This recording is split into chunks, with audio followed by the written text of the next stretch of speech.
인류 역사상 최초의 주례자가 누구였을까? 여러분 누구라고 생각하십니까?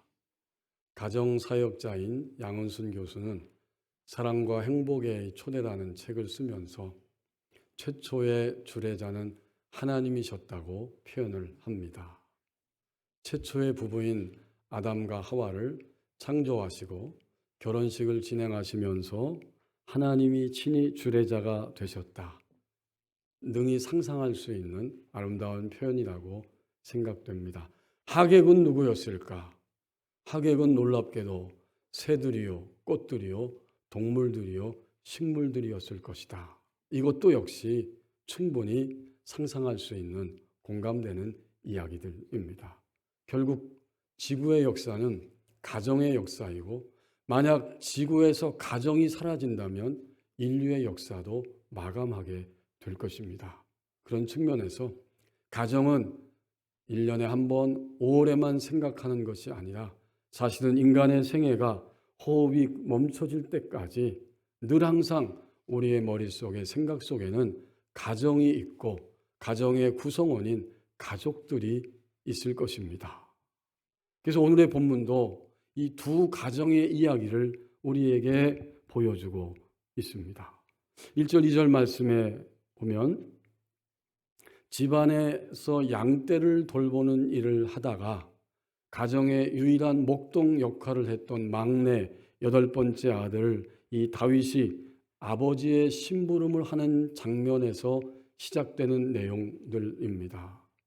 전쟁이 일어났고 그 전쟁터에 3명의 아들을 전쟁에 보냈던 아버지 이새가 아들들의 안부가 걱정이 돼서 막내 아들인 다윗을 보내 심부름을 합니다. 너는 가서 형들의 안부를 그 군대 지휘관들과 함께 있을 텐데 물어보고 이 음식도 갖다 주고 그리고 내가 여기를 무사히 방문하고 갔다는 증표를 받아와라. 이렇게 심부름을 시켰던 것이죠. 드디어 이 막내 다윗은 그 심부름을 충실하게 지금 하고 있었고 오늘 1절 말씀에 보면 바로 다윗과 그리고 하나님 나라 구약시대의 왕정 통치가 시작되는 그 나라의 첫 번째 1호 왕인 사울과 대면하는 장면이 드러나고 있습니다. 1절에 보면 다윗이 사울에게 말하기를 마쳤다. 지금 이새의 가정의 막내 다윗과 한 나라의 왕인 사울이 대화를 나누었습니다. 뭔가를 이야기하고 있었다는 것이죠. 그 내용이 무엇일까? 그것은 바로 17장 마지막 절, 그 바로 위에 있죠. 58절에 나오는 이야기입니다. 사울이 그에게 묻되 소년이여 누구의 아들이냐 하니 다윗이 대답하되 나는 주의 종 베들레헴 사람 이새의 아들입니다. 이 대화가 오고 간 거예요. 그리고는 그 모든 대화들이 말하기를 끝마쳤다. 이새의 가정과 사울의 가정이 만나는 대면하는 순간입니다. 그 내용은 바로 17장 전체의 내용이었습니다. 전쟁이 벌어지고 우리 교우들이 잘 아는 이야기처럼 이방 나라 블레셋의 거인 장수 골리앗이 휘두르면서 나오고 있지만 어떤 사람도 감히 거기에 맞설 수가 없어서 다만 두려워하며 떨면서 있을 때 아버지의 심부름을 갔던 이 다윗이 평소에 목자로서 양떼를 돌보는 주머니가 있었는데 거기에서 돌멩이 하나를 꺼내고 줄에 메어서 이 물매를 가지고 돌리다가 그대로 던졌더니 골리앗의 이마에 박히고 거인 장수 골리앗이 쓰러지게 됩니다. 이 엄청난 상상할 수 없는 이야기가 진행되고 나서 왕은 너무나 궁금했습니다. 그래서 본문 1절로 다시 돌아와 보면 너는 도대체 누구냐라고 묻기 시작했습니다. 다윗의 가계가 궁금했고 그의 성장 과정이 궁금했을 뿐만 아니라 당연히 어떻게 이 작은 소년이 하나님의 이름으로 저 블레셋 장수에게 나갈 수 있었는가 감탄에 마지 아니하면서 사울왕은 이새의 가문에 대해서, 그리고 이새의 아들들 가운데 지금 있는 대면하고 있는 다윗에 대해서 물어보고 대화하고 이야기할 수밖에 없었을 것입니다. 이제 우리는 이 부모 이새의 가정을 생각해 볼 때에 여기에 바로 그 가정에 있는 책임의 분량이 느껴지게 됩니다. 이새의 가정에는 각각 그 안에 사는 가족들의 책임의 분량이 드러납니다. 아버지 이새는 자기가 살던 시대에 전쟁이 벌어졌고 그렇기 때문에 아들들을 당연히 전쟁에 내어보낼 수밖에 없고 내어보내야 한다는 자신의 책임을 인식하고 있었고 8명의 아들 가운데 바로 3명의 아들들은 아버지의 명령을 따라서 자신과 자신의 미래 세대의 삶을 위해서 전쟁에 묵묵히 나갔고 막내 아들인 다윗은 아버지가 전장이 어떻게 되는지 궁금해하니까 바로 아버지의 심부름을 하기 위해서 그날 그 시간 그 현장에 갔다가 골리앗을 대면하고 그를 쓰러뜨리면서 다윗은 그날의 시간들을 보내게 됩니다. 여러분, 이 모든 내용을 딱 한마디로 표현하면 뭘까요? 가정. 가정의 사전적 정의를, 국어 사전적 정의를 살펴보니까 부부를 중심으로 그 부모나 자녀를 포함한 집단과 그들이 살아가는 물리적 공간인 집을 포함한 생활 공동체를 통틀어 이루는 말이다. 이게 가정이죠. 근데 지금 이새의 가정은 각각의 가족 구성원들이 자신의 책임의 분량을 다하고 있었습니다. 아버지 이새 3명의 자녀 다윗의 이 모든 행동들을 통해서 모든 가정의 구성원인 가족들은 누구든지 예외 없이 각각의 책임의 분량이 있다. 이 말이 됩니다. 가정을 생각하는 5월에 우리는 오늘 본문을 통해서 하나님이 가정, 그리고 가정 안에 있는 나, 가족, 나 자신, 우리 모두 각자의 가족들을 향해서 주시는 음성을 더 새롭게 듣기를 원합니다.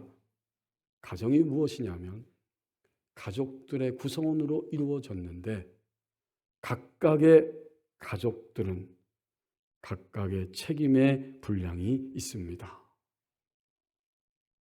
사실 가정 안에는 감사와 평안과 사랑이 있고 그렇죠. 동시에 곤란한 문제와 고통스러운 그러한 짐들과 아픔들이 함께 공존합니다. 그리고 그 핵심은 뭐냐면 그 모든 과정 속에서 각각의 가족들은 책임의 분량이 있다는 사실입니다. 아버지 이새와 형들과 다윗의 예상치 못한 행동을 보면서 이제 오늘 본문 1절 하반절에 보면 사울왕 곁에 있던 아들 요나단이 다윗과 친밀한 관계 안으로 들어오게 됩니다. 그것을 1절 하반절에서 표현하기를 요나단의 마음이 다윗의 마음과 하나가 되어 요나단이 그를 자기 생명같이 사랑하니라. 여러분, 이 말씀이 어떻게 이해할 수 있을까요? 그래서 어떤 분들은 마치 연인 관계보다 더 달콤한 관계가 요나단과 다윗의 관계가 되었다라고 표현하기도 하는데 이것이 무슨 뜻인지 우리는 분명히 깨닫게 됩니다. 새한글 성경에 보니까 1절 하반절을 이렇게 번역해 놨어요. 요나단의 마음과 다윗의 마음과 통하게 되었다. 요나단은 다윗을 자기 목숨처럼 소중히 여겼다. 자기 민족 그리고 자신의 가정을 위해서 싸우면서 행동하는 모습, 하나님 나라의 백성으로서 자신의 책임의 분량을 다하고 있는 다윗을 목도하였을 때 요나단은 다윗과 함께 생명처럼 사랑하는 자리로 이끌리게 된 것입니다. 시작은 우연이었고 평범하게 이루어졌지만 저 다윗이라고 하는 소년을 보니까 자기의 책임의 분량을 다하고 있는 사람이구나. 이제 2절의 말씀에 보십시오. 그 모습을 목도하였기 때문에 사울은 그날에 다윗을 더 이상 집으로 돌려보내지 않고 자기 곁에 머물게 합니다. 너는 오늘 이후로 집에 갈 수 없다. 왜 그랬을까요? 사울은 그 전장의 장면을 보고 받고 다 들었고 실제로 다윗의 입을 통해서 생생한 이야기들을 들었을 것입니다. 이 모든 말 속에 그것이 있었다는 것이죠. 사울은 알았습니다. 내가 왕으로서의 나의 책임의 분량이 있는데 이 책임의 분량을 온전하게 하기 위해서는 절대적으로 다윗과 같은 자신의 책임의 분량을 다하면서 하나님의 승리의 역사를 보여줄 수 있는 이런 사람이 내 곁에는 절대적으로 필요하다. 사울 왕은 그것을 알아보았고 그리고 요나단은 그 모습을 보면서 이렇게 생명처럼 이 다윗을 사랑하게 되는 이런 시간 안으로 지금 들어오게 됩니다. 그러면 가정 안에 가족된 나는 각각의 책임의 분량이 있다고 했는데 그 책임의 분량이 무엇인지 우리는 생각해 봅니다. 오늘 우리 집에서 현재 나의 가정 안에서 엄마로, 아버지로, 부모님이죠. 또 딸로, 아들로, 자녀들이죠. 우리 각자는 다 책임의 분량이 있습니다. 그것이 뭘까요? 하나님의 말씀에 보면 그 책임의 분량이 무엇인지를 우리에게 분명하게 알려주고 있습니다. 마태복음 22장 35절에서 40절 말씀에 보면 그 당시 예수님과 그 시대의 지도자 집단에 있는 사두개인과 바리새인들 간의 대화가 등장하고 있습니다. 사두개인들은 한마디도 하지 못했고 드디어 후발주자로 바리새인들이 등장하게 되는데 그 가운데 율법의 전문가 중에 전문가인 바리새 사람 한 사람이 선생님, 우리가 가지고 있는 이 율법 전체에서 가장 큰 계명이 무엇입니까? 라고 예수님을 시험하기 위해서 질문을 던졌고 예수님은 하나님을 너의 전인을 다하여 사랑하라. 이것이 가장 첫째 되는 계명이고 둘째는 그거와 똑같은 분량, 그것과 똑같이 중요한 것인데 내 이웃을 내 몸과 같이 사랑하라. 이것이 율법과 선지자의 강령이니라. 곧 성경 전체는 이 두 마디를 하고 있다. 이렇게 말하는 것입니다. 하나님의 말씀, 주님을 통해서 들려주신 이 말씀 속에 그리스도인 가정 안에 있는 가족된 나의 각각의 책임의 분량이 무엇인지 깨닫게 됩니다. 주님이 첫 번째 계명, 둘째는 이것이다. 똑같다는 거예요. 그래서 사람과의 관계를 이야기하면서 내 이웃을 내 몸과 같이 사랑하라. 오늘 우리는 예배를 통해서 다시 주님의 이 말씀을 깨닫길 원합니다. 나 외에 전부가 이웃입니다. 혈연으로 맺어진 가족관계 안에서도 이 말씀은 똑같이 적용이 됩니다. 남편도 생각할 때 남편, 아내, 자녀, 부모 모두가 다 우리는 나 외에 우리의 가족들도 당연히 나의 이웃입니다. 그렇기 때문에 결국 각각의 책임의 분량이 무엇이냐면 가정 안에서 가족들은 가장 중요하고 가장 우선순위로 해야 할 것이 있는데 서로를 위하여 사는 존재가 되어가는 것입니다. 이것이야말로 각각의 책임의 분량입니다. 우리는 깊이 이 말씀을 깨닫기를 원합니다.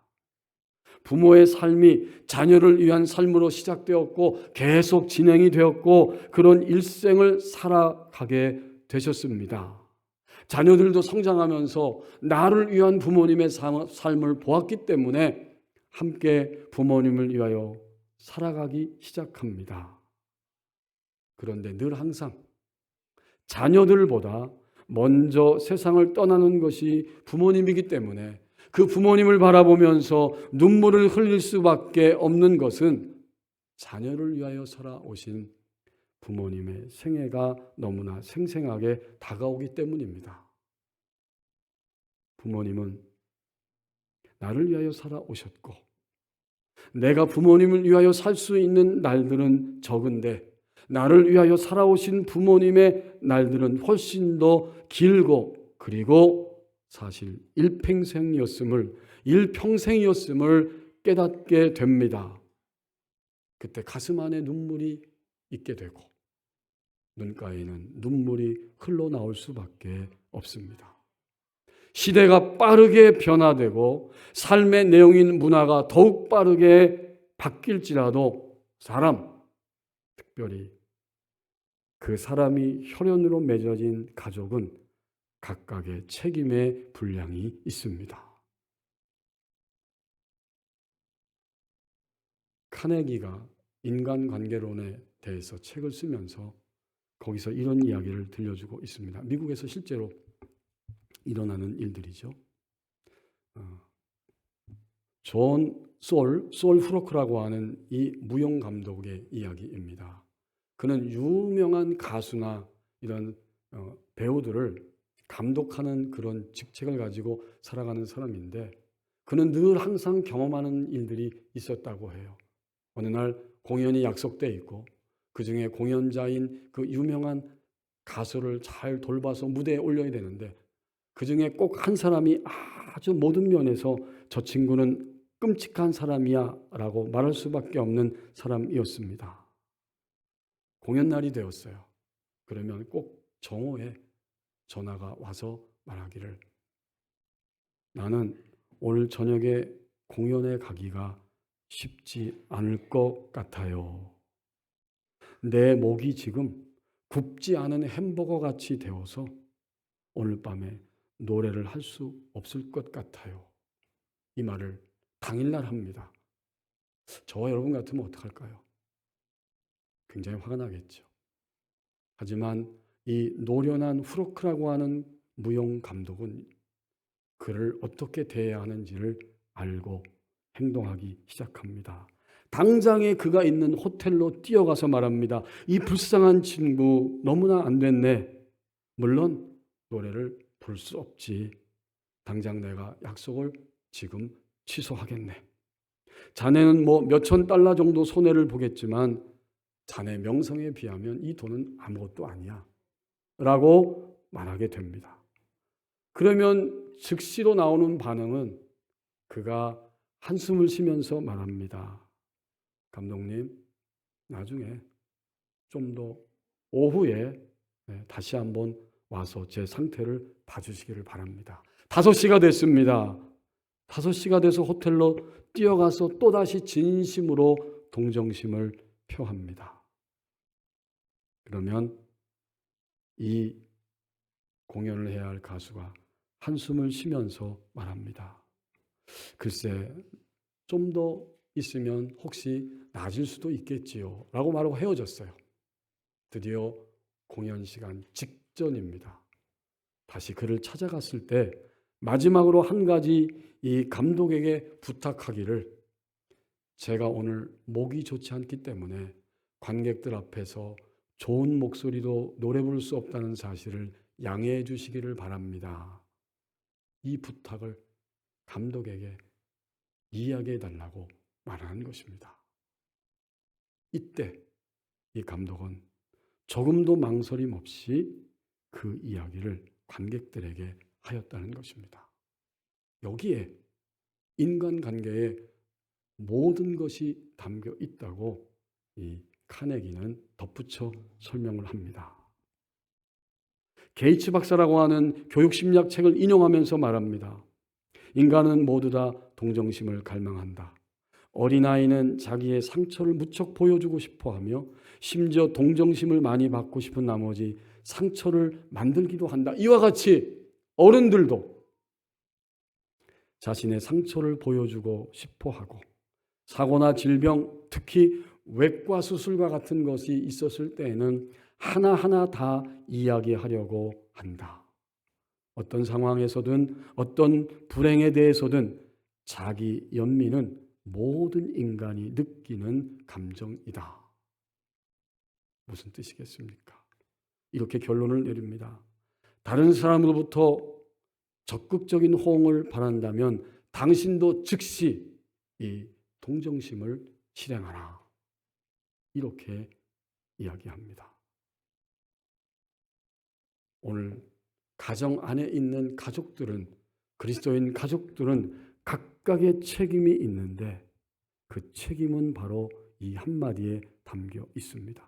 모든 사람이 원하는 것은 동정심이라고 인간관계 원리를 설파했던 카네기의 이야기를 들으면서도 또 오늘 본문을 통해서도 깨닫습니다. 가족은 각각의 책임의 분량이 있는데 그것은 오늘부터 다시 서로를 위함으로 사는 존재가 되어가는 것입니다. 이제 3절에서 5절 말씀을 보십시오. 새롭게 주어진 환경에 적응하면서 가정을 이끌어가는 영성 리더십이 등장하게 됩니다. 3절 말씀에 현재의 신분이 왕자이고 미래의 왕으로 등장할 차세대 요나단이 골리앗은 죽었지만 틀림없이 곧바로 미래적으로 블레셋의 우리를 향한 침략은 끊임없이 일어날 것이기 때문에 블레셋 족속과의 전투를 예상하고 다윗이라고 하는 인물을 알아보았습니다. 그리고 함께 하나님 나라를 움직이는 사람이 되려고 언약관계 안으로 들어갑니다. 생명같이 사랑하게 되었다라고 끝나지 않았습니다. 그리고는 3절에 보면 요나단은 다윗을 자기 생명같이 사랑하여 더불어 언약을 맺었다. 자기가 입고 있던 심지어 왕자인 겉옷까지 벗어주고 칼도 주고 무기도 다 주고 띠도 그에게 주고 있습니다. 요나단은 다윗을 분명하게 알아본 사람입니다. 이 시대에 진정한 새로운 환경이 닥쳐오게 될 때에 누가 어떻게 이 시대를 이끌어갈 것인가, 새롭게 다가오는 우리의 가정의 환경 속에서 누가 어떻게 이러한 것들을 헤쳐나가면서 살아갈 수 있을 것인가, 바로 그 방법을 이 요나단은 다윗을 통해서 깨닫고 발견하였기 때문에 이제부터는 항상 끊임없이 하나님 나라를 위하여 함께 이 땅을 떠날 때까지 나는 다윗과 같이 걸어갈 것이다. 언약관계를 맺습니다. 여러분 생각해 보세요. 왕자가 전혀 알지도 못하는 한 사람이 등장했을 때 그와 일평생 함께하고 같이 가겠다는 언약을 맺었다는 것은 쉬운 일이 아니고 보통 일이 아니죠. 우리는 오늘 2026년 5월을 살아가고 있습니다. 앞으로 남은 26년 한 해 동안 어떤 일들이 우리 가정 안에 가족들 간에 일어날지 알 수는 없지만 새롭게 환경이 주어질 때마다 거기에 적응하면서 가정을 이끌어가는 그런 영성 리더십이 분명히 그리스도인 가정 안에 있다는 사실을 오늘 본문을 통해서 우리에게 보여주십니다. 골리앗이라고 하는 대적자 앞에서 해결의 실마리가 전혀 보이지 않았어요. 다만 할 수 있었던 것은 사울왕도 요나단도 모든 이스라엘 백성들도 두려워하면서 벌벌 떨고 2주 동안이나 소리를 치면서 골리앗이 나를 대적할 자가 있으면 나에게 나오라고 조롱하고 백성과 왕과 민족 전체를 조롱하고 있는 그 장면을 생생하게 보고 들었기 때문에 해결의 실마리가 보이지 않아요.